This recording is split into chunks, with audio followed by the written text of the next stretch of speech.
Salve Tricolor Paulista, salve, salve nação. Drex aqui na Sonora, no canal Sangue Tricolor. Isso mesmo, hein? Você não tá em canal errado não. É o Drex que tá por aqui. Bom, nesse vídeo você vai conferir uma entrevista com Alexandre Pássaro, diretor executivo do São Paulo Futebol Clube. E ele falou se Antony vai, se Antony fica, sobre Daniel Alves, a volta do futebol e olha, nas entrelinhas o que deu para entender ali, que olha que pode sim rolar um desmanche, hein? Ó, presta atenção e fica até o final do vídeo para você conferir essa entrevista completa aqui no canal, beleza? Então, se o seu sangue é vermelho, branco e preto como o meu, já senta o dedo no like aí, sem churumela, clica aí no like, deixa o seu comentário com os assuntos do vídeo e tudo mais. Então chega de enrolação e bora para a entrevista. Pássaro, já para começar com a polêmica logo de cara aqui, eu quero saber e a torcida do São Paulo também quer saber. Antony, que tem o término do seu contrato agora no dia 30 de junho, praticamente não veste mais a camisa do São Paulo. Bom, com essa paralisação lá no futebol holandês, o fechamento da fronteira lá do país, existe alguma possibilidade do Antony ficar aqui no São Paulo por mais um tempo? Toda a sinalização que a gente tem é que o Ajax vai começar a pré-temporada ou no final de junho ou no começo de julho, é uma coisa ainda incerta lá, eu falo com o Vermars toda semana. É uma coisa ainda incerta lá, mas ele deixou muito claro que quer o Antony para o início da pré-temporada. Se, porventura, essa pré-temporada do Ajax for começar em agosto ou for começar em setembro, por algum motivo, né? Por causa dessas trocas, o campeonato foi encerrado, pandemia e tal, aí, quem sabe, a gente tem um espaço para poder sonhar com o Antony um pouquinho mais conosco. Caso contrário, ele deve ir mesmo agora, dia 30 de junho. A gente sabe que o Igor Gomes já está aí se movimentando para tirar o passaporte europeu. A minha pergunta é, o São Paulo abriu alguma negociação com algum time e o Igor Gomes pode sair do São Paulo ainda nessa janela de transferência? Pode sair, assim como todos os outros 29 jogadores do nosso elenco. O nosso esforço é para que eles saiam no momento certo, pelo preço certo e com o menor impacto esportivo possível, né? Não há nenhuma negociação com ninguém do Igor, não há negociação em aberto. O Igor é um menino assim, que está muito feliz no São Paulo, acho que tudo que a gente traçou para ele, eu lembro de uma conversa que o Raí teve com ele lá em 2018, em Cotia, e ele é um menino de muita personalidade, né? E ele estava lá em Cotia e alguns já tinham subido. O Elinho já tinha subido, o Sara já tinha estreado pelo profissional, enfim, tinha alguns jogadores ali com ele que já tinham subido e ele ainda não, ele não tinha feito nem uma semana de treino profissional. E o Raí conversou com ele, falou, sua hora vai chegar, espera, a gente tem que fazer com calma. E ele disse, tá bom, Raí, mas eu só preciso de uma oportunidade. Essa foi a resposta que ele deu, né? E foi a verdade, ele precisou de não muitas oportunidades aí para se fixar. Eu lembro antes de um jogo que ele foi, contra o Ituano mesmo, que ele ia começar como titular no ano passado, nas quartas de final, né? Eu chamei ele da minha sala na sexta, o jogo, se eu não me engano, era do sábado, para bater um papo com ele. Falou, vai, faz isso tranquilo. Ele me ouviu por 10 minutos, o filho falou, não, Pássaro, deixa comigo. Pelo menos um gol vou fazer amanhã. Ele fez 2, né? Então é um cara de muita personalidade e é um menino que está muito feliz, né? Concluindo, um menino que é muito feliz dentro de São Paulo, porque tudo que a gente não prometeu, mas o que a gente traçou para ele tem acontecido. Então lá atrás a gente disse que ele ia subir, ele subiu. E quando ele subisse, a gente ia renovar o contrato dele, ele renovou. Que ele ia jogar e ele jogou. Aí teve uma fase em que ele parou de jogar no ano passado, depois da saída do Jardine, do Mancini como interino. Ele parou um pouco de jogar. A gente manteve a calma, liberou ele uma vez para a seleção brasileira principal, para ele treinar com eles, para dar uma refrescada nessa autoestima, né, que todo jogador tem, precisa estar com confiança alta. Que ele ia jogar, que as coisas iam passar. Ele voltou, ele foi para a seleção, ele não jogou na seleção, o Hernandes estava jogando aqui, ele voltou, conseguiu recuperar a posição, agora a gente deu uma melhorada no contrato dele de novo, um pouquinho antes da parada. Então o cara, que ele está vendo que aquilo que a gente traçou lá atrás, ele está conseguindo trilhar com sucesso. e eu tenho certeza que esse papo de quando ele vai sair, por onde, etc., vai ser na melhor no melhor momento possível e na melhor boa vontade e alto nível possível. É um menino que eu vejo ele muito feliz dentro do São Paulo. Pássaro, logo após o início aí de tudo isso que está rolando no mundo aí até agora, vocês chamaram os líderes do grupo aí e colocaram uma proposta de suspensão de salários. Claro, a diferença que não foi paga vai ser paga mais para frente, depois que der uma normalizada em tudo aí nas receitas e na volta do futebol. Por conta desse problema financeiro do São Paulo, é lógico, a gente imagina que vai ser bem difícil o São Paulo conseguir contratar alguém. Quase que impossível por causa de tudo isso. Mas, do elenco atual, qual jogador o São Paulo não vai ter dinheiro para pagar? Vou dar um exemplo aqui do Daniel Alves. A gente sabe que ele ganha muito bem aí. Eu queria que você explicasse se o São Paulo corre algum perigo de perder um jogador por falta de pagamento. Explica aí pra gente, por favor, tendo como exemplo aí o Daniel Alves. Não tem nenhuma sinalização nesse sentido. Juridicamente, eu realmente não acredito, e nem acreditaria que ninguém tentaria uma liberação na justiça. Eu não vejo ninguém do nosso elenco pensando nisso. E negocialmente, caso a gente não consiga, como você falou, né, repetindo com as palavras, caso a gente não consiga pagar alguém, eu acho que nós teremos outras ferramentas e outras tentativas e outros esforços antes de pensar em liberar um jogador porque ficou caro demais. Então, é uma coisa que não está no nosso radar nesse momento. Na reunião lá do começo, né, em que a gente chamou os líderes, o Daniel, ele foi um dos mais efusivos no sentido de, lógico, não teria outro caminho, é super compreensível e etc. E tal.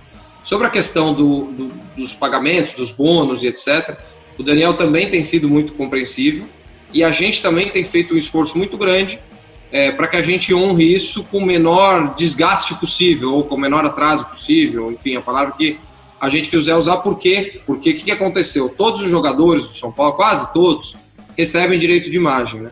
E o Daniel, ele não recebe mês a mês, né?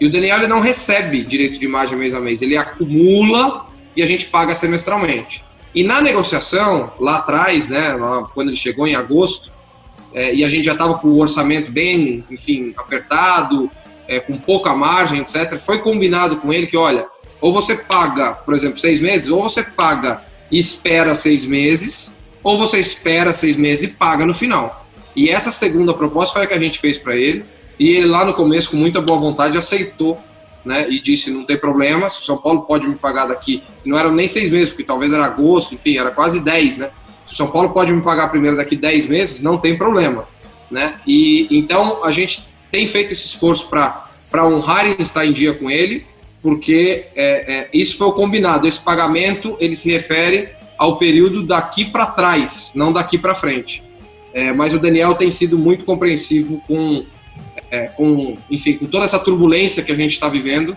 por motivos alheios à nossa vontade. Ninguém sabia que a gente ia perder renda de River, renda de Santos, renda de Binacional, premiações, patrocinadores jogando pagamentos para daqui 90 dias.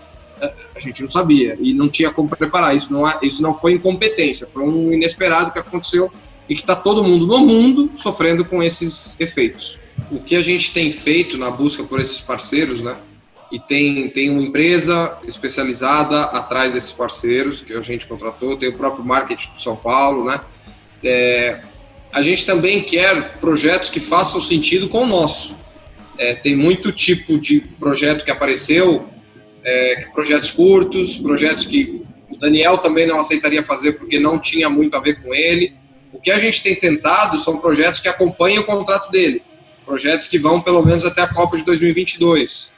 E as coisas estavam sim andando, tinham reuniões praticamente semanais aí com empresas, com pessoas, para fazer esse tipo de parceria, porém as coisas acabaram dando uma pausada grande agora por causa de tudo que tem acontecido, e ela pode ser assinada até o último dia de contrato dele. Então não quer dizer que porque nos primeiros 9 ou 10 meses de contrato do Daniel a gente conseguiu um parceiro, que nos próximos 9 nós vamos conseguir só mais um, e nos outros 9 só mais outro. Eu acho que tem um tempo de amadurecimento. O Daniel Alves, no ano passado, também não tinha aparecido como jogador do jeito que ele está aparecendo esse ano, fazendo gols, se firmando na posição. Hoje ninguém mais discute a posição do Daniel Alves dentro do time de São Paulo. Então, tudo isso, eu acho que eu, dentro de uma empresa, se eu fosse presidente de uma empresa que tem o interesse de contar com a imagem do Daniel para patrocínio, eu esperaria um pouquinho também entender como que a imagem dele se situaria nessa volta para eu poder apostar ou não. Então, eu acho que é uma coisa que vai acontecer ainda e que vai ser projetos que vão acompanhar bem o São Paulo e o Daniel. Pássaro, a gente já está vendo aí uma certa movimentação aí para a volta de treinos, estudos aí para a volta do campeonato e tudo mais. Como está sendo a adaptação da estrutura, tanto aqui na Barra Funda como lá em Cotia, para a volta dos treinos do São Paulo? Explica para a gente. O São Paulo, institucionalmente, né, a gente queria até parabenizar nossa comunicação aí, porque eu acho que dentro desse marasmo de notícias esportivas, a nossa comunicação está sendo muito competente em tudo que ela tem feito. Então, mas sobre a nossa comunicação, a gente preferiu não ficar como outros clubes têm feito, e isso não é uma crítica, é uma decisão nossa do São Paulo, né? Fazendo trabalhos físicos ao mesmo tempo, coordenados por plataformas online, onde o preparador físico dá um treino para todo mundo, porque o que a gente tem feito é o seguinte: desde a primeira semana que a gente parou, os nossos preparadores físicos, o Pedro e o Wagner, eles vão no CT toda segunda-feira, eles montam no CT um circuito de exercícios, eles filmam, junto com o Luiz Felipe, que é o nosso analista de desempenho, com um drone, eles filmam os exercícios e cada um faz de acordo com a sua possibilidade. Muitos jogadores vão ao CT fazer, outros jogadores estão fazendo na praia, em lugares que eles estão passando esse período de quarentena, outros fazem dentro de casa, e os nossos preparadores físicos estão coordenando esses trabalhos diariamente, semanalmente. Então, a gente só não está expondo isso, às vezes, para o torcedor ou para quem não está vendo o São Paulo fazer esse tipo de trabalho, parece, ou pode parecer, que a gente não está cuidando disso. Muito pelo contrário, a gente confia também que os nossos jogadores têm total senso de responsabilidade, que eles precisam se cuidar. Sobre as adaptações, a gente ainda não sabe se a gente volta na Barra Funda ou em Cotia, Ivan. Se a gente voltar em Cotia, tudo está praticamente pronto, porque Cotia estaria reservada para a equipe principal, porque as atividades de base estão completamente paralisadas. Porém, como a gente não tem ainda certeza, a gente não sabe quantos dias a gente vai ter, qual que vai ser o regime e tal, a gente também preparou a Barra Funda, a gente pegou toda a nossa academia, tudo que a gente faz no ambiente interno, então ali está cheio de esteira, cheio de bicicleta, cheio de peso, cheio de tapetes, enfim, de toda a estrutura, de fitas, e toda a estrutura que a gente precisa para fazer exercícios ali. A gente já adaptou o estacionamento para que as vagas sejam distribuídas com uma vaga no meio, de forma que o jogador para o carro e essa vaga ao lado dele não mais terá um carro, mas terá ali uma mesa, enfim, um apoio, onde ali ele já vai pegar o material do treino, o suplemento, o GPS, ele mesmo vai colocar e dali ele já anda para o campo ou para essa área externa. Então, a gente tem feito isso, o São Paulo está pronto para retornar, tão logo o retorno seja recomendado. E para a gente finalizar aqui a entrevista, Pássaro, no retorno das atividades aí dos campeonatos e tudo mais, o Diniz terá o mesmo elenco? Com exceção ao Antony aí, que a gente sabe que já está vendido para o Ajax. Você garante que o Diniz terá o mesmo elenco para continuidade aí, para finalização aí, pelo menos do Campeonato Paulista? A gente ainda não tem data para voltar, né? Se você me falasse que a gente vai voltar dentro de 15, 30 dias, sim. Né? Depois, a partir de 1º de julho, a janela abre, e aí a gente tem que ver os movimentos do mercado, mas a ideia é que praticamente o mesmo grupo esteja. Tem alguns casos, né, ainda que tem jogadores que serão adicionados, como o caso do Carneiro, né? Um ou outro jogador do Sub-20, eu conversando com o Diniz ontem, é possível e provável que a gente traga, que a gente incorpore um pouco mais, que a gente deixe o nosso elenco um pouquinho mais numeroso, porque ao que tudo indica, nós vamos ter um calendário super curto com jogos poucos passados, né? Talvez 4 jogos por semana. E com base nisso nós vamos precisar ter um elenco um pouquinho mais parrudo e a gente precisa dar uma utilidade para o nosso sub-20, que está todo mundo falando de volta de futebol e todo mundo esquecendo que existe uma base aí, sub-15, sub-17, sub-20, que a gente precisa entender o que vai acontecer com eles também.